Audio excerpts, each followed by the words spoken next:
Welcome to Philanthropy Impact's Walk in My Shoes series for professional advisors, where today we are focused on the importance of providing purpose and job satisfaction in retaining the talent who are not only dedicated and passionate, but also able to meet the needs of clients in their philanthropy and social impact journeys. This is a series of concise but informative events designed to help you navigate the philanthropy and impact investment space, and are part of our core mission to increase and improve philanthropy and social investment, and to also encourage impact investing. My name is Sophie Stahanik, and I'm the Director of Membership and Development here at Philanthropy Impact, and also your moderator for today's session. If you'd like to know more about our services, the benefit of membership for you and your firm, then please do get in touch with me. My email will be in the chat or at the end of this recording for those watching on YouTube. As this is a strictly 30-minute session, it will go very quickly, but we do try to encourage audience interaction. So please use the chat to introduce yourselves, have your say, and pose your question to our panel. Please make sure to select panel and all attendees when posting in the chat so that everyone can see. Quick thank you to John, our CEO, for stepping in as chair.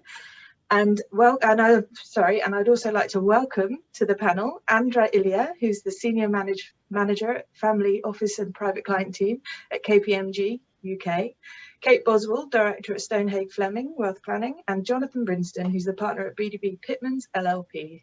Thank you all for sharing your experiences with us today and your insight. And sorry about that. I had a notification come up threw me completely. All right, I'll now hand over to John, who's going to do a much better job. Thank you, John. I just thought I'd just do silence for a bit just to scare everyone. Okay, thank you. Welcome, everyone. This is all about supporting rising stars, so the next gen within the professional advisory marketplace.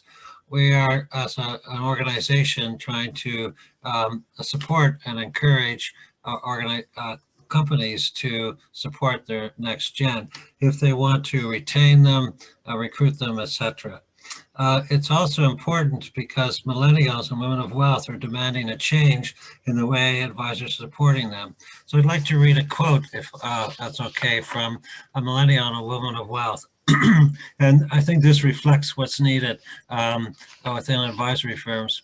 As a next-gen woman of wealth seeking to engage in values-aligned impact investing and philanthropy, the role of my advisors is absolutely essential to enable me to achieve my economic and social goals. As I inherited at a very young age and took on a lot of family responsibility when I was relatively inexperienced, my advisors were particularly important in helping me find my way in managing the intergenerational transfer of wealth and in aligning my values with my investing and philanthropic activities.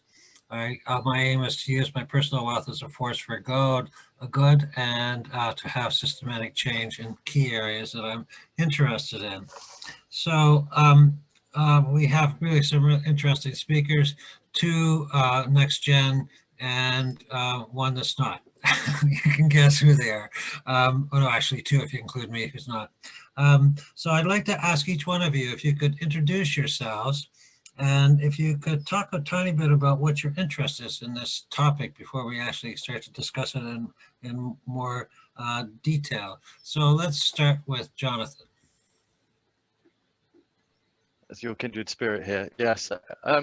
So I'm Jonathan Brinsden, and I'm a partner in a BDB Pitmans, and I focus exclusively on charities, not-for-profit and philanthropy.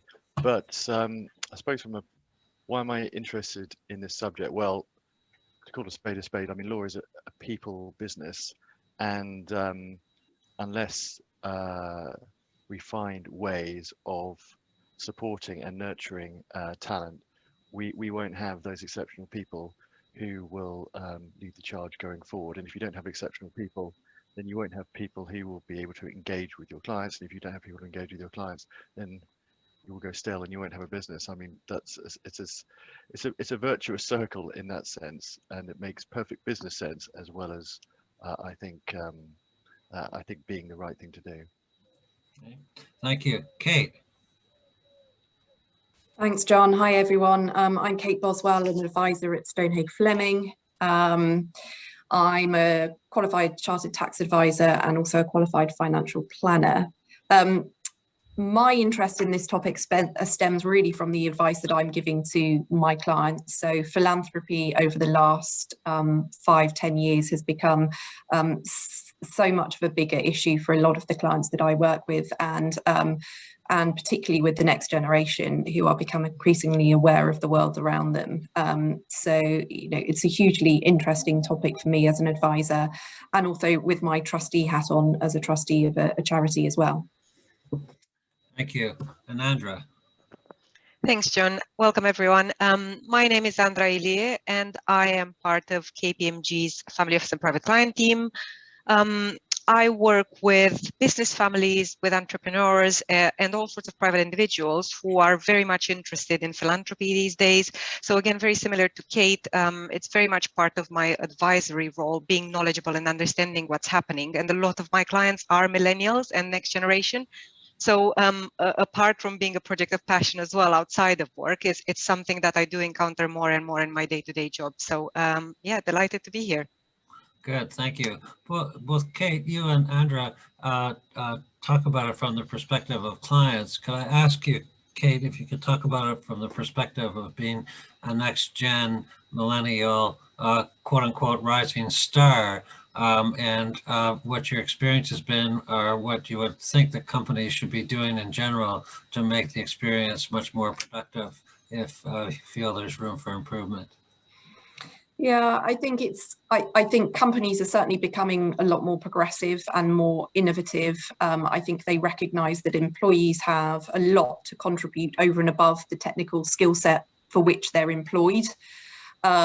And I think, you know, businesses are becoming increasingly aware of the wider footprint they have on society, and ergo the employees. So I think that there's a huge amount of debate within the businesses that I've worked within about your interaction with wider society, and how you can give back to that society and how you can improve it for everyone's good. So I would say that discussion has become a lot more progressive, and solutions are potentially becoming a bit more innovative. What's happening within Stonehage Fleming in this area? Are they encouraging and supporting rising stars? Is this something new, or has it always been sort of that way?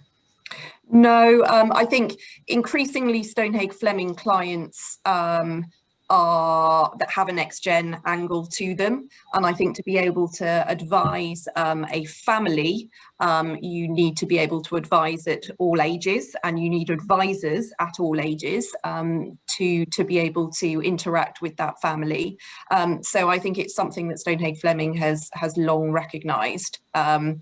But it is becoming increasingly, I mean, the next gen are becoming increasingly involved in family matters, whether they be financial, whether they be philanthropic. So, you know, I think any business that doesn't recognise the role of up-and-coming advisors will be left behind.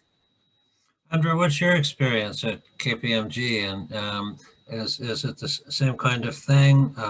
Are they doing a lot for rising stars? Do you consider yourself a rising star? So I'm going to tactfully avoid that last bit of whether I consider myself one. I think it's probably quite similar to what Kate is saying. So I think definitely at KPMG, a lot is being done in sort of like promoting the next generation of advisors. And if I think of some of the things that I've got access to, and the training and the information and the knowledge, and, you know, networks such as Philanthropy Impact, which are a brilliant resource for me in terms of learning and making sure that I'm sort of like up to speed with what's going on, so I can provide that service to my clients. And I think in terms of like how the business is supporting us, there is a lot of access to technical and commercial skills through the other partners and through the people in the business, but also through all sorts of publications and journals and things that we've got access to. But again, events and networking and other sort of like initiatives like this, just making sure all of the resources are there so that we can take advantage of them and be the best advisors that we can, really. Oh, neat. Jonathan, someone gave me a quote a while ago that the contacts you make in the first 10 years of your career, I assume you've been in your career for more than 10 years, have last a lifetime. Has that been your experience, and what encouragement can you give for rising stars? Has that been my experience? I'm not sure that it has, actually, because I think that would denote a certain level of stagnation, if I'm honest. I try to have a sense of renewal. I think in this whole question, I mean, it's such an interesting area because as you have so delicately pointed out, that I'm not a rising star, and as I said earlier, I'm perhaps more of a falling star. But how different the world is from when I started, because I started 20 years ago. And when you joined a practice, it was essentially do the work, do the hours, and maybe there will be some sort of perks and incentives for keeping you here at the other side of that. So it was much more of a sense of, you know, there's your desk, fit in, conformity, you know, carry on. And between here and there, it is amazing actually how the world has orientated itself. And I know it's an ongoing conversation about this, and I know we'll probably touch on, you know, the question of diversity and inclusion and culture and how these things all fit together. But the fact that this is taken very, very seriously now, because it is recognized for the points that we've touched on, that it is that unless you can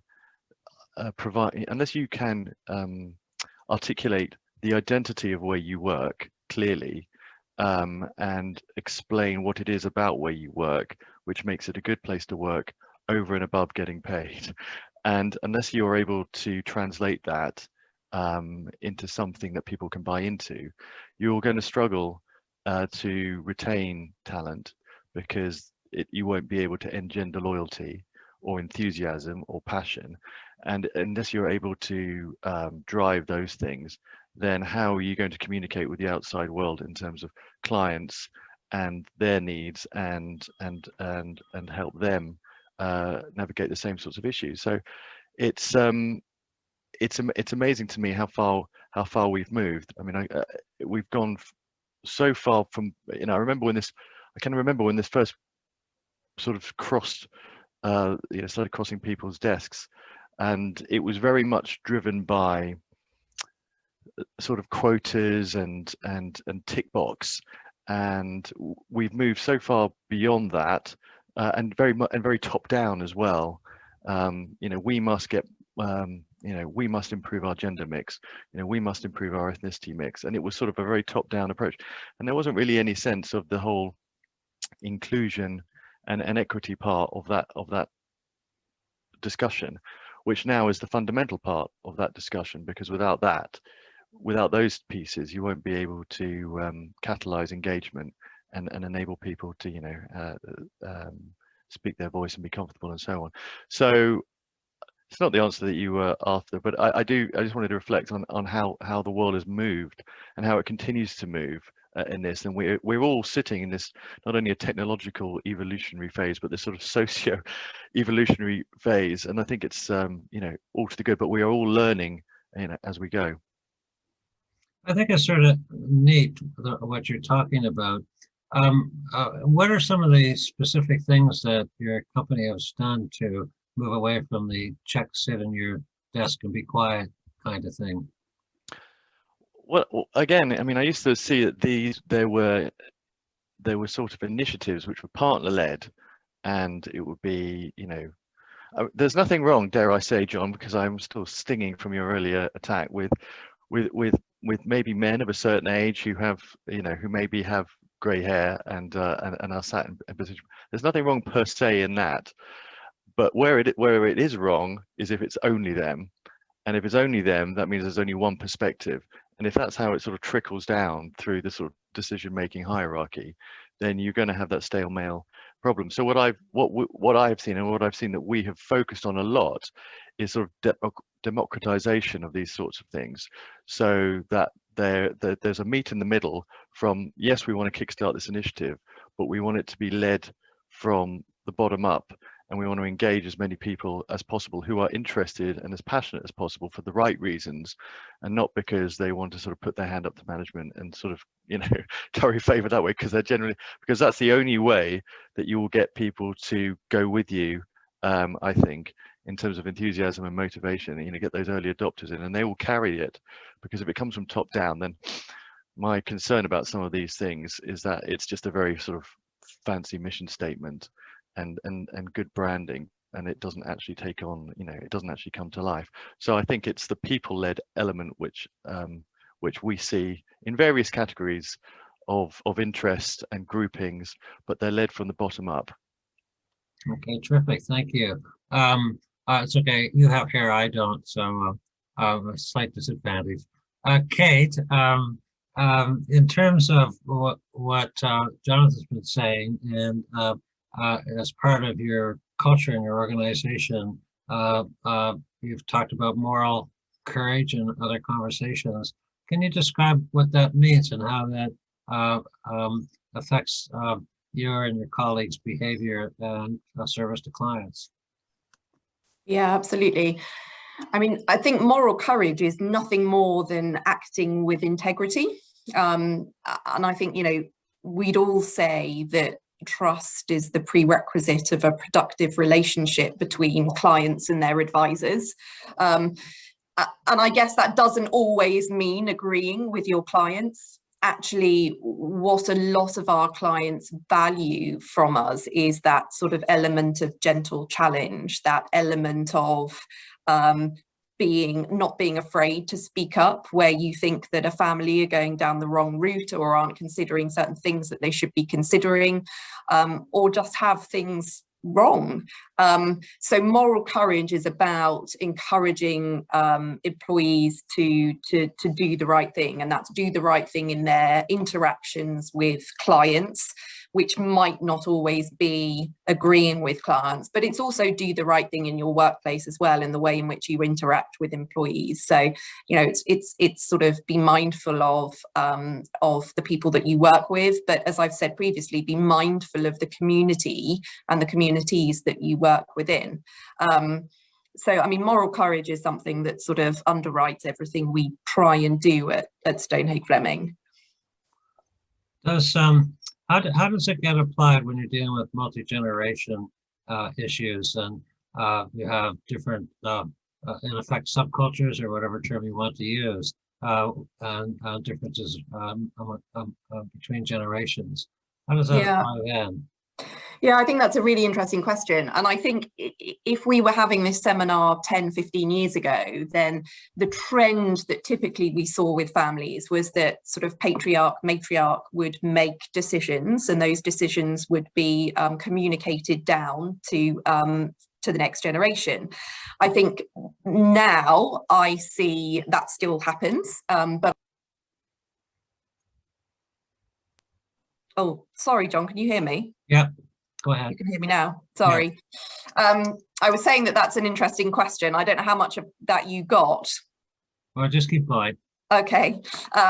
So what I was saying is that today families are much more collaborative, I think, in their conversations and decision making. So you know, next generation are actively involved in discussions around family wealth, and actively involved in the decision making, but that doesn't always mean that families align. So again, I mean, you need, as an advisor, you need to have the moral courage to flag where, for example, patriarch is taking too much of a strong lead, or where, you know, the next generation views are completely out of kilter. And, you know, for some families, we find that it works to have more than one advisor working with that family. Again, someone who might work with matriarch and patriarch, who can empathise with what they are going through and have been through, and advisors who can perhaps work with the next generation who have similar views and thoughts to them. So, you know, it's definitely not a case of one size fits all anymore. So, Andra, does this apply to what you're doing with families as well? Yeah, absolutely. And I think very much to Kate's point, I think we tend to partner up when we advise clients, and a lot of the times we tend to align generations. And what tends to happen is you'd have a team made of a couple of advisors, different generations, and it tends to be that people glue with different people. And it's not always what you expect. Sometimes it's exactly the opposite, but this sort of like tends to work because you're effectively using that variety and that diversity in advising as well. So the teams have to be diverse. And I think it's also that piece around bringing the diversity of thought to the advisory. And I think the other thing that sort of like resonated with me from what Jonathan was mentioning earlier is very much around the purpose. So recently I've had 2 clients who, when we did pitches for them, they both asked me, well, what's my purpose? And another one asked me, what are my values before we start to work together? And, this is something that when I first started my career, sort of like 7-8 years ago, this would never have come up. And it's just fascinating to see it, that it's just become such a big focus, and it's so important to clients to work with advisors that are like-minded and that have similar values to them. And it's not all about, financial returns. And when I speak to next gens and the point comes up of, well, yeah, but fundamentally, no matter what I want to do, it's still my mother or my father who are going to be the ultimate decision makers. It's not always like that. And I'm seeing more and more interesting examples where perhaps the senior generation are allowing the next gens to bring some ideas maybe to part of their businesses or things like that. So for example, make a particular factory more sustainable. This is a case I've had recently. And once that's proven and they've got proof of concept, they can then take it to the wider business. So again, I agree with Kate's point around it is becoming much more collaborative. I think we still have clients where the founders, the patriarchs, the matriarchs are still sort of like the main holders of the pen. But at some point through this process, they do get to the conclusion where allowing the next gens to add their brushstroke to the family's canvas is really, really important. And when that clicks, it's just beautiful. And I think, that's why I've become an advisor, really, to get the chance to do that. Well, it's interesting. We've just launched a new training program for wealth advisors around the issue of suitability, and it's teaching them how to answer that question that you mentioned. What are your values? What do you stand for?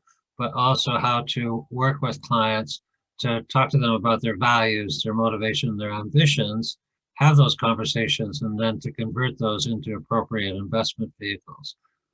Jonathan, does any of this pick up on what you're saying? And I guess there's been a lot of discussion around racial, gender, et cetera, equity and stuff like that. And I understand that you have a diversity and inclusion strategy group that you help to develop or are part of. That's a I just want to pick up on what Andra said, because I think this question about authenticity is so fundamental, because the reason why people are asked that question is because they want to get to know who you are in the shortest amount of time. And if they sort of sense there's this kind of cognitive dissonance between what it is that you're saying your values are and then how you subsequently perform, that's going to be disastrous. But equally, it's a great way of opening up the conversation with them about, because these are very odd questions to start asking people that you don't necessarily know that well, like, what are your values? what gets you up in the morning? And often you don't ask yourself these types of questions. So it's interesting. It's an interesting place that we're at now, where that is part of the business conversation about who I'm going to go with, because ultimately what they're going to want is for you to advise them through the prism of those values. And they may, and it may well be that you will say, to Kate's point about taking a position and holding the line so that there's no sort of domineering factor, but ultimately they want to know that you're starting from the same place that they're starting, and they want to hear advice given through that lens. And I just think it is interesting, and I recognize all the points you made about sort of multi-generational philanthropy. I've sort of encountered this where you've got the patriarch. It's a bit like when you've got children and then you're trying to get them into the music that you like and they hate it. Say, no, David Bowie's great, you really need to listen to this, you just haven't, and they're not interested. And unless you give them the space to play their own music, again, maybe within a philanthropic setting, they won't engage with it. And given that philanthropy in a family context is often about is often the forum by which you can bind families together and give them a common purpose. Unless, as Andra was saying, that you let them have their spin on it, then it can create that distance and sort of maintain that sort of hierarchical position. But yes, diversity and inclusion. I can't take any credit for this, but the firm has been interested in this for some time, and again, it's one of those areas where it has just it's just gone from strength to strength in what we're in the way that we've approached it, which I think when this first became an issue, I think because lawyers are always slightly cynical, there was a sense that this is a kind of quota mindset notion, and as people have educated themselves and have been educated about it, I think they've come to recognize that bringing different diversity of thinking and a diversity of ideas is the way to create a sustainable business when you are a people business, and you have to try to get the best reflect who it is that you're talking to, and have enough of a mix of ideas that you're not just talking to people through that sort of a blinkered prism of having the same cohort. But I could talk about that quite a lot, but I recognize we've only got a few minutes left, so I'm going to stop. Okay. Well, I find it really what we're talking about unusual in the sense that probably somewhere around 70% of the professional advisory firms in this country, when we looked at the top 383 of them, right across all the sectors from legal, financial, etc., never mention the word philanthropy with their clients. And so you're in effect leading the way. What would you suggest, I'll let each one of you answer this or not, should be done to actually change that? Shall I take that first, John? Okay. I mean, I think that, gone are the days where you can safely say as an advisor that you know your client when you just know their balance sheet. Knowing your client is not about pounds and pence. Knowing your client is about, knowing what makes them tick, what drives them, what their values are, what their hopes, their dreams are, what their concerns are. And a lot of that really does align very, very nicely with philanthropy. And so I genuinely believe that, without having the confidence to talk about philanthropy in your armory as an advisor, then you fall at the first hurdle of genuinely knowing your client. And as we all know, I mean, it's knowing your client, it's knowing what makes them tick that actually drives the underlying advice, whether that be in the investment space or in the planning space, whatever. But you in my mind, you really do fall at the first hurdle by not sort of drilling into those areas that philanthropy can really help you drill into. So I would say it really is a prerequisite for doing what we do these days. Okay. Andra?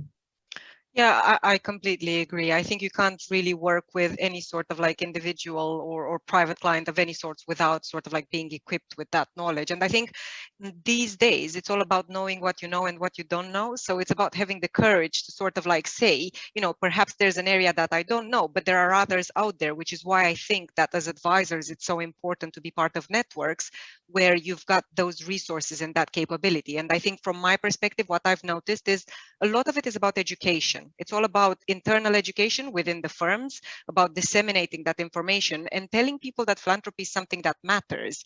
It matters to the next gens. You look at all of the research pieces out there that have been done, and not only the next gens, but also their parents and the ones before. People do care about giving back, and it's no longer just about financial returns. It's about that wider socio-emotional wealth piece where philanthropy is a big part in. Great, thanks. Jonathan? I don't think I can add much more to that, but I mean, it is a topic when, especially in the legal trade or another trade, where a lot of maybe vanilla type of advice can be very transactional in the way that you communicate, and it's very sort of service. I need this fixed, I want that done. And talking about philanthropy, I think, opens up some of the stuff that we were talking about earlier about opening up a conversation about values. And then it becomes a dialogue, and actually people, I have found, are much more interested in talking about their philanthropy perhaps than what it is that they might have come to you to discuss in terms of their sort of mainstream sort of financial or legal requirements or otherwise, because that's the thing about which they will be most passionate and you know, would be more happy to talk about in a much more open way. So I think it can often be the key that unlocks the door to a better relationship. There's also another side to it too, because our research showed that if you're ultra high net worth and your advisors encourage you or support you on your donor journey, you tend to give 17 times more a year. There's between some 19,000 and 335,000. So there's a benefit to the firm, benefit to the advisor, and a benefit to society.